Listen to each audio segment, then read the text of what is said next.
The first light over Guadalcanal did not come gently. It seeped through low clouds, flattened by humidity and smoke, and found its way across the pierced steel planking of Henderson Field, across oil stains and shell craters, and the thin figures of men who had been awake too long. The airfield did not look like a place that could hold the line of a war.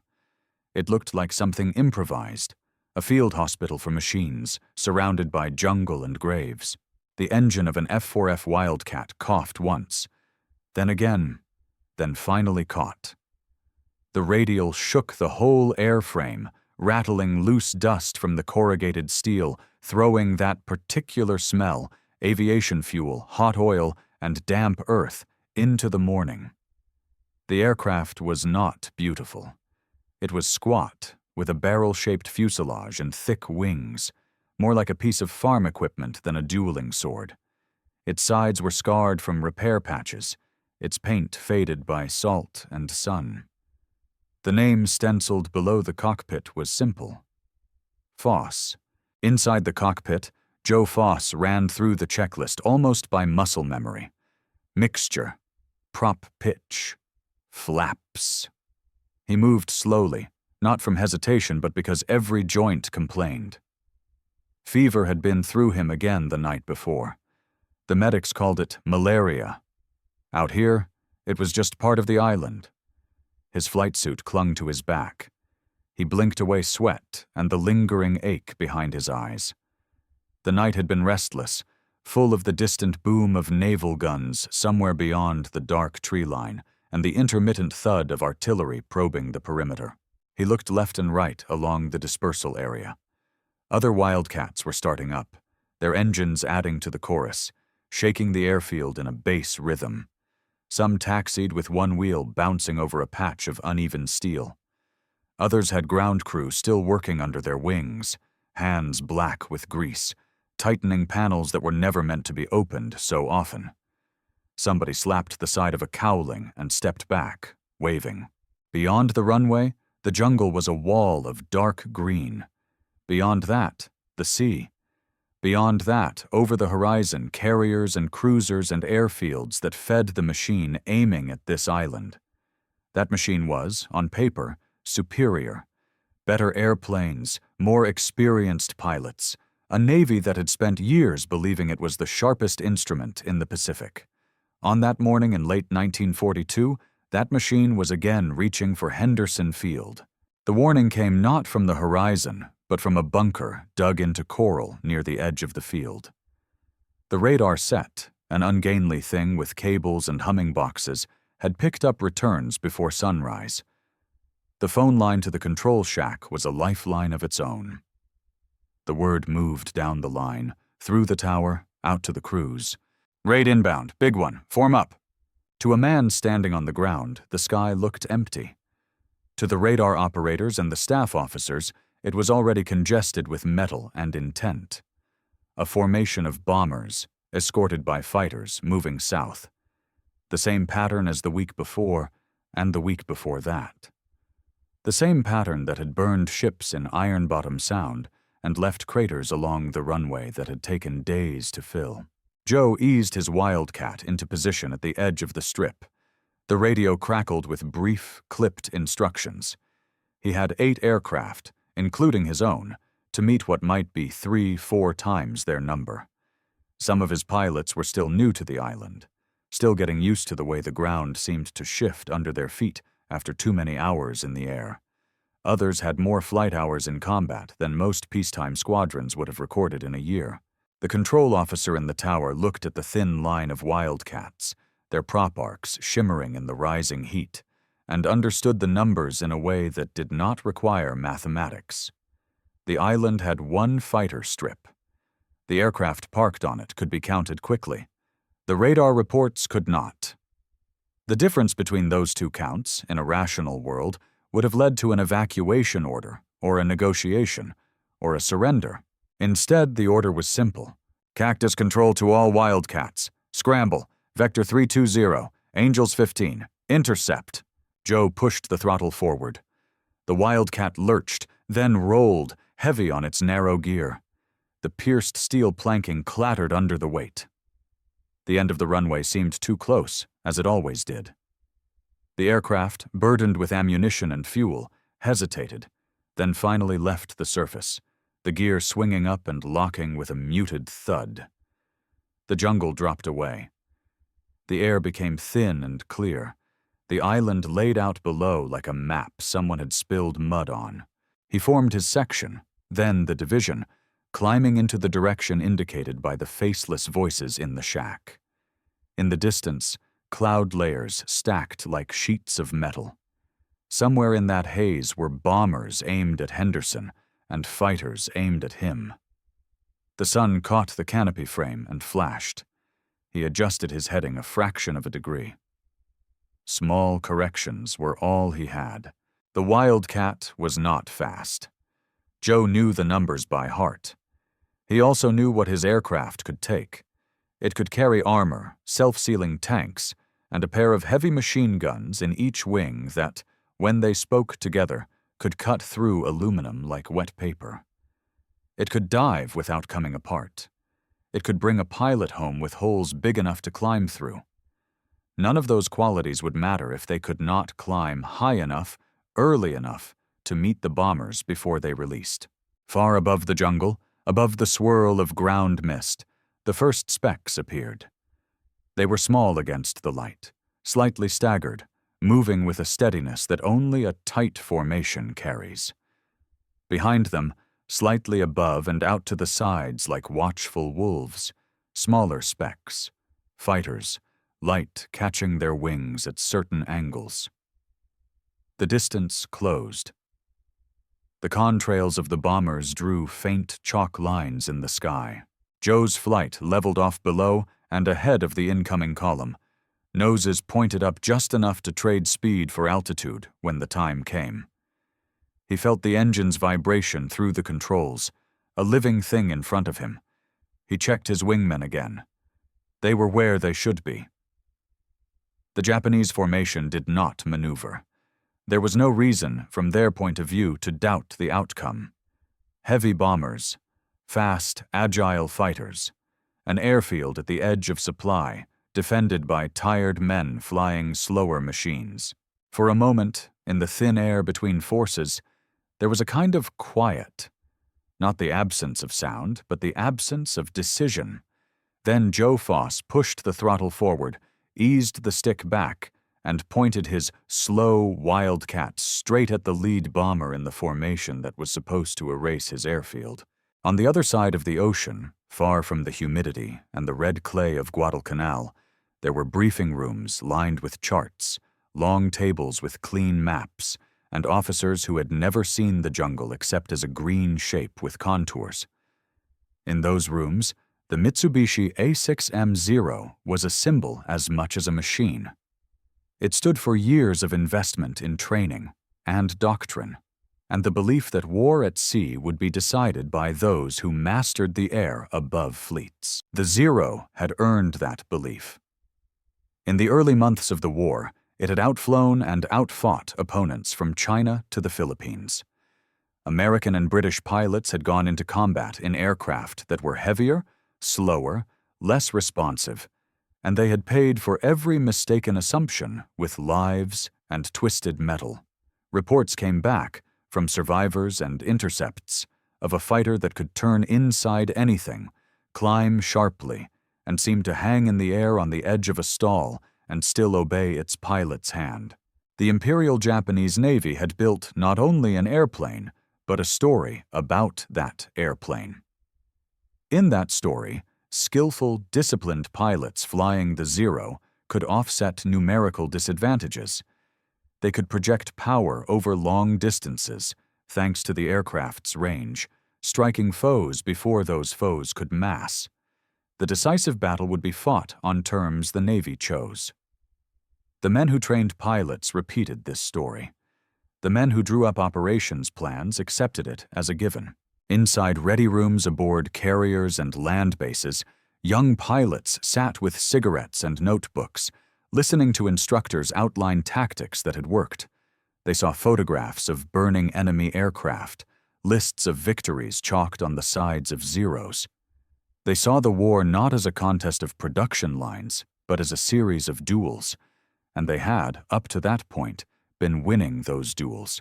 Information that contradicted this view came in slowly and unevenly. Here and there, a combat report would mention an enemy fighter that refused to break apart under fire, or a pilot who did not engage in turning combat, instead diving away and reappearing in an oblique, punishing pass. A Zero that had absorbed hits and then suffered structural failure after a steep dive might be written up as an anomaly, a maintenance issue, an outlier. Staff officers dealing with piles of paper and telegrams had to choose what to emphasize. The comfortable pattern, the familiar curve of victory graphs, the upward line of sorties flown and tonnage sunk, remained compelling. It fit the story written before the war began. That story included assumptions about American character, about the supposed softness of a society that valued consumer goods and comfort.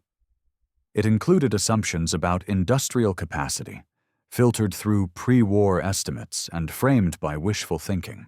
Over Rabaul and Truk, Zero pilots gathered around chalkboards to memorize raid times and altitudes. The names of targets were written in white: Lunga, Henderson, Cactus. They were told that the opposition would be light, that the enemy fighters were clumsy, that previous raids had shown them scattering or failing to climb in time. They believed these statements not because they were foolish, but because belief is often the simplest way to reconcile orders with reality. Doubt, if spoken too loudly, could sound like cowardice. A young Japanese pilot standing in such a room might trace with his finger the route from his base to Guadalcanal, measuring fuel load, calculating the time window he would have over the target. He might think about the veterans in his unit, men who had fought over China, who spoke about enemy aircraft with the casual contempt of experience. He might picture Wildcats as little more than targets that could occasionally shoot back. He would not have seen the maintenance crews on Guadalcanal building engines out of mismatched parts, or the Navy and Marine aviators sharing a cramped shack to plan intercepts. He would not have heard the dull thud of artillery near the perimeter, or the way the men on the ground flinched at any drone in the sky, friendly or hostile. He would know that his own aircraft had range and maneuverability, and that his commanders had chosen this mission because they believed it would weaken the enemy fatally.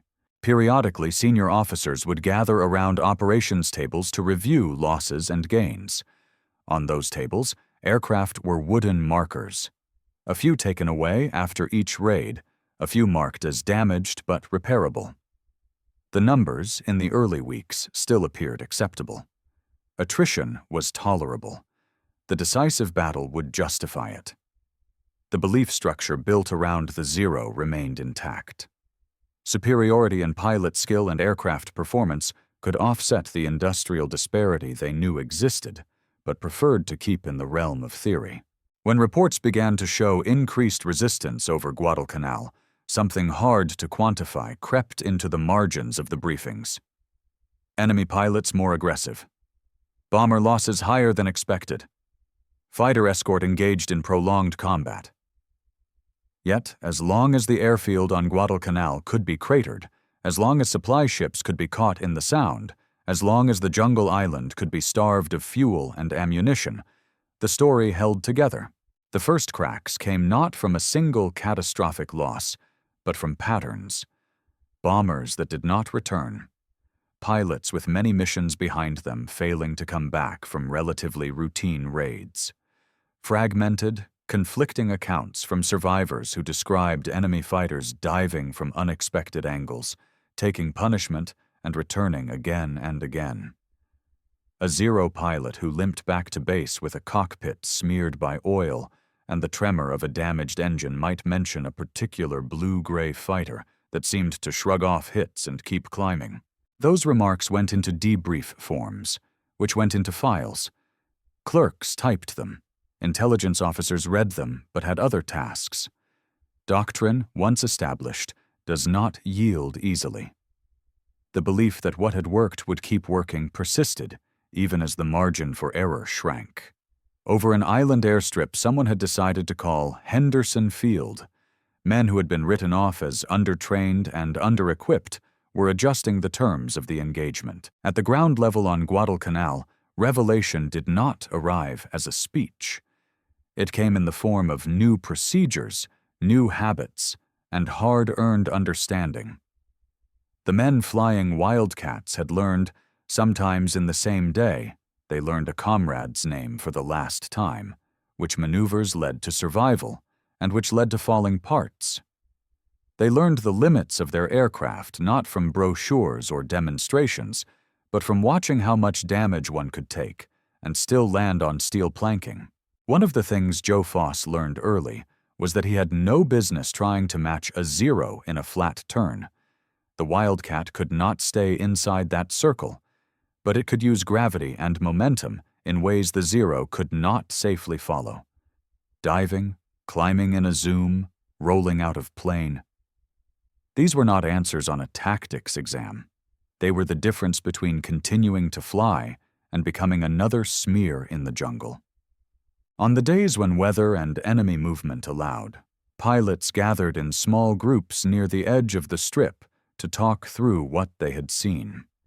They did not have the luxury of long theoretical discussions. Sorties were frequent, sleep was scarce, and every machine gun belt had to be inspected by hand. Still, they exchanged observations. A zero that tried to follow too steeply in a dive and began to shudder. A bomber that turned away when its formation was broken. The patterns became, slowly, informal doctrine. Behind them, inside sandbagged revetments, ground crews worked in a constant rhythmic exhaustion. They swapped engines between airframes, cannibalized wrecks, patched holes with sheet metal cut from crates and drums. The Wildcat's design helped them. Its radial engine was robust, easier to keep running in rough conditions than a liquid-cooled unit. Its landing gear and structure could withstand rough field operations. What had been seen as primitive compared to sleeker designs became an asset in a world where precision parts and sheltered hangars were luxuries. Joe had come to the Marines by a path that would have been familiar to many men of his generation. Farm work had taught him the value of machinery and the feel of tools. The Civilian Conservation Corps had introduced him to disciplined labor. Flying had been, at first, an ambition closer to a dream than a plan.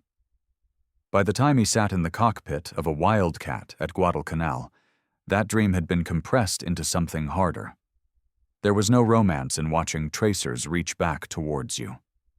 He led his section, not because he had chased seniority, but because the war had thinned the line above him.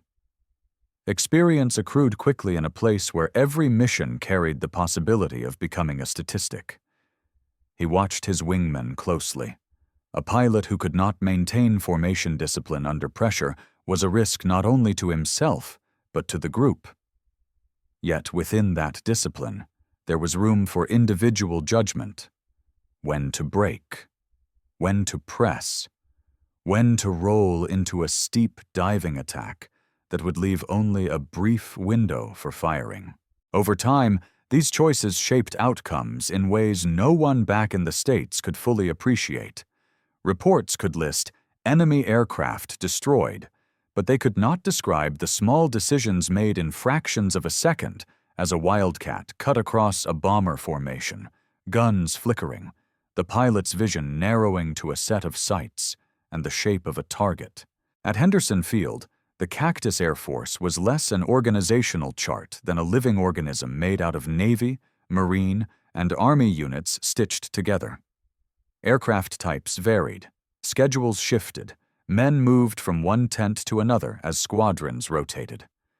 Through all of this, the Wildcat remained a constant presence, its stubby silhouette against the skyline, its exhaust note a familiar vibration in the chest. The effort to build something greater than the sum of its parts was not glamorous. It involved fuel drums hauled by hand, bombs rolled on improvised dollies, ammunition stacked in neat lines to be fed into belts. It involved the signal corps keeping lines functioning, the radar crew coaxing pre-war electronics to give them a few more minutes of warning. It involved doctors and corpsmen trying to keep fever and infection from thinning their ranks faster than enemy action. The output of that system, visible to anyone looking up during a raid, was a handful of fighters climbing towards incoming formations, arranged not in parade order, but in functional groups. A leader, a wingman, another pair off to one side, ready to execute tactics that had been tested and refined under fire. One of those leaders was often Joe Foss, flying a machine that, on paper, should have been overmatched. On one of the days when the pattern repeated, radar call, scramble, climb, contact, he saw the raid forming ahead of him in the familiar shape. Bombers in staggered elements, fighters above and to the flanks. He felt the weight of machine gun belts in his wings, the slight drag of drop tank or external stores, the rough air at the edge of a tropical weather system. He did not think in broad terms. He divided the formation into problems: lead bomber, closest escort element, angle of the sun. If he could break that lead element, the rest might waver. If the fighters could be drawn down and away, other Wildcats could cut into the bombers. His aircraft might not catch a zero in level flight, but it could fall on one from above with a speed that made the brief firing window decisive. As the distance closed, the radios fell mostly silent. There was nothing more to say that had not been said in briefings. The last few seconds before combat belonged to instinct and training. He rolled slightly, feeling the Wildcat respond, and then the sky ahead filled with lines, tracer fire, contrails, the sudden streak of a diving fighter. When reality finally arrived for the men who had placed so much faith in the Zero's invincibility, it did not announce itself with a single dramatic symbol. It came in the form of bombers that failed to reach their release points. It came as fighter pilots who returned to their bases with haunted expressions and nothing on their guns' film to justify the number of friends missing. On one raid against Guadalcanal, a Zero pilot at the edge of the escort formation watched as the first enemy fighters rose from below, not scattered or hesitant, but in coordinated groups. He saw one of them, a blue-gray machine with thick wings, pull up into their path and then roll over into a diving attack on the lead bomber element. The Wildcat's guns flickered. A bomber in the formation shuddered, parts peeling away, a trail of smoke marking its descent. The neat geometry of the formation lost its symmetry. The Zero pilot broke to intercept, banking hard, expecting the enemy fighter to try to turn with him. Instead, the Wildcat continued its dive, then pulled up and away, using speed built in the descent to arc out of reach. The Zero followed, but as the dive steepened, as airspeed built, the controls grew heavy, and the airframe began to complain. Training and experience warned against pushing further. The pilot leveled out, the Wildcat now a smaller shape below, already turning in preparation for another pass. He saw more Wildcats now, crossing above and below the bomber stream, forcing the defenders into vertical maneuvers they had not emphasized in their own doctrine. The sky that had once felt like an arena now felt like a three-dimensional trap. Each time he committed to a turn, an enemy fighter appeared from an unexpected angle, taking a burst and then diving away before he could properly line up a shot. When he landed back at his base, shaking from exertion and the physical strain of high-G maneuvers in tropical heat, he reported multiple bombers missing and no confirmed kills of enemy fighters. On the ground, his aircraft's skin bore new patches of bullet impact, small bright circles where paint had been stripped away. The mechanics inspected control surfaces and fuel lines. The pilot tried to explain that the enemy fighters seemed harder to bring down than before, and that their pilots were using the vertical axis in ways that forced Zeros into dangerous regimes of speed. His report went into a stack. It was not the first of its kind. It would not be the last. At the higher levels of command, the accumulation of such reports began to form a shadow behind the optimistic language of official communiques. In briefings aboard flagships, officers traced the track of raids on maps and compared planned results with actual damage. Henderson Field was still operating. Supply dumps, though hit, were not eliminated. The air opposition, instead of dwindling, seemed to maintain strength. For the men on Guadalcanal, reality had always been present in a more immediate form. They saw it in the empty bunks in their tents, in the paperwork that followed a pilot's failure to return, in the way ground crews went quiet when a landing gear collapsed or an aircraft failed to clear the end of the strip. Yet they also saw something else, the gradual shift in their own position. At first, every raid had felt like a test they might fail catastrophically. Over time, as tactics solidified and pilots survived multiple engagements, that feeling changed. The fear did not disappear, but it became part of a pattern they knew they could endure. On the Japanese side, the moment when doctrine and reality collided beyond repair came later. It arrived when loss rates reached levels that could not be explained away as temporary fluctuations. It arrived when the pool of highly trained pre-war pilots shrank faster than replacements could be produced, and when aircraft began to sit idle for lack of experienced men to fly them, not just for lack of fuel or parts. The mathematics of defeat in the air over Guadalcanal did not concern itself with courage. It reduced courage to a constant. What varied were production rates, training pipelines, logistic support, and the capacity to absorb damage over time. The Wildcat was, in many ways, already an interim solution by the time it was fighting over Henderson Field. Newer designs were on the drawing boards and production lines back in the United States, but the Wildcat existed in numbers that mattered, and it could be built, shipped, and maintained under conditions that would have sidelined more delicate machines. Factories in the States turned out airframes and engines according to schedules measured in weeks and months, not years. Pilot training programs, accelerated by war, produced aviators in cycles that, while not ideal, could fill cockpits faster than enemies could reduce their numbers. The quality of training improved as combat experience fed back into curricula. Tactics that Joe Foss and his peers refined under fire appeared later in briefing rooms far from the front, taught to men who had never felt the air over Guadalcanal, but would apply those lessons elsewhere.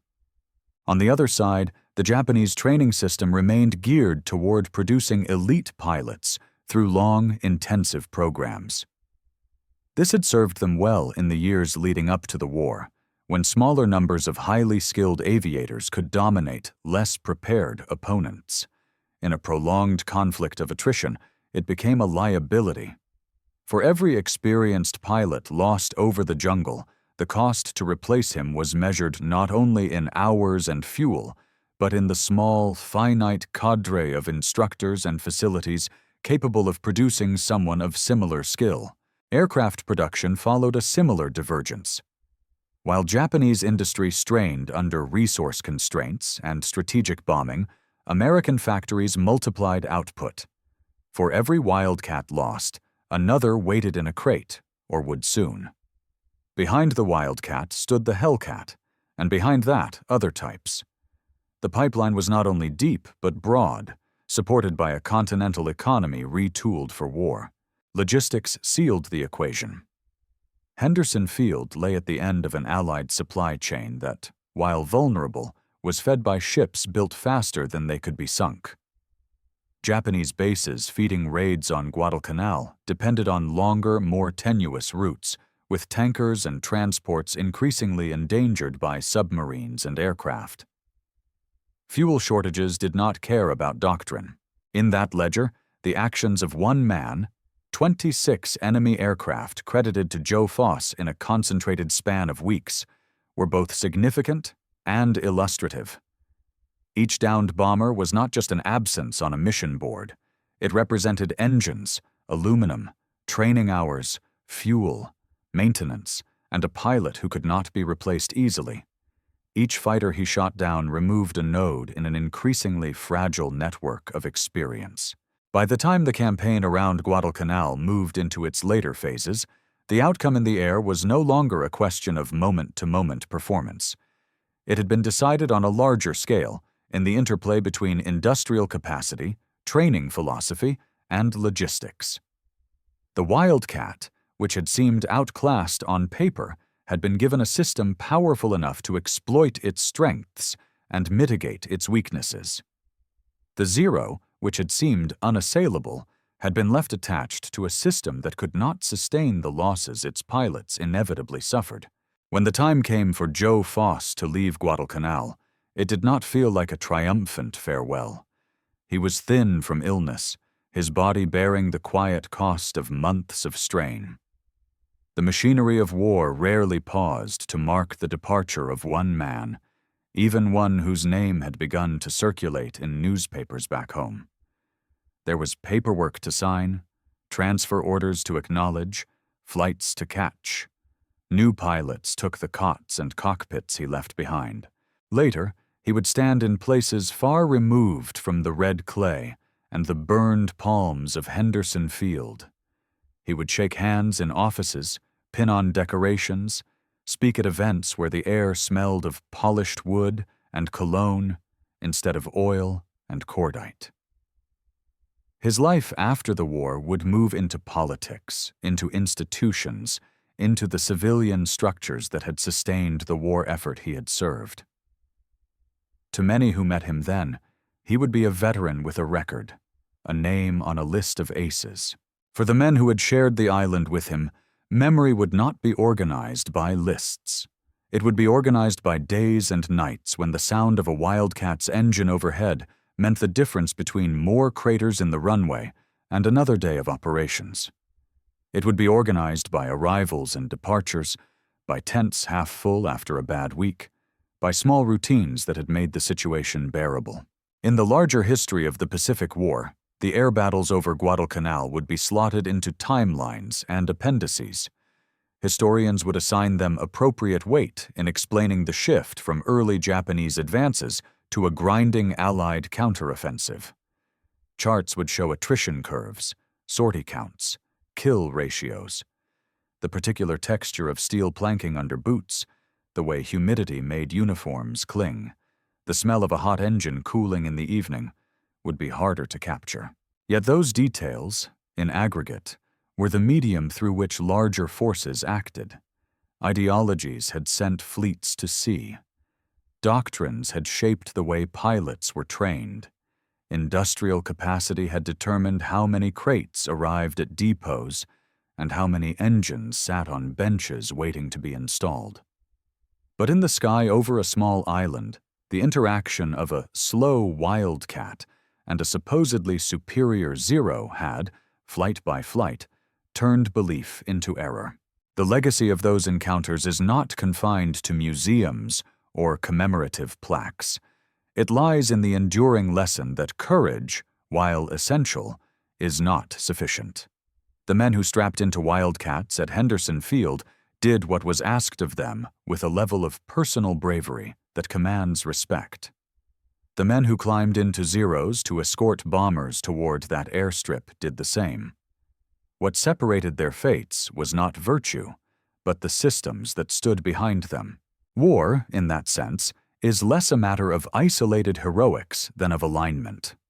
When a rugged airframe, a realistic training doctrine, and a massive industrial base are aligned with adaptive leadership, individual skill can have room to matter. When a superb aircraft is tied to rigid doctrine, an inflexible training system, and strategic overreach, even the best pilots will eventually find themselves outnumbered and outlasted. If there is an image to hold at the end, it is not the freeze frame of a Wildcat in a diving attack or a Zero trailing smoke. It is Henderson Field in the quiet hours after the campaign had moved on, when the pierced steel planking remained in place, but grass had begun to find its way through the gaps. The jungle, indifferent, advanced slowly. The sky above was empty, the air clear of exhaust and burnt powder. Somewhere far away, men who had once flown from that strip lived out their lives in peacetime, carrying with them the knowledge that on an island that had seemed impossible to hold, A slow fighter had helped bend the line of a war. The mathematics, the machinery, and the memories all pointed to the same conclusion. Belief is only as strong as the steel, fuel, and time that support it.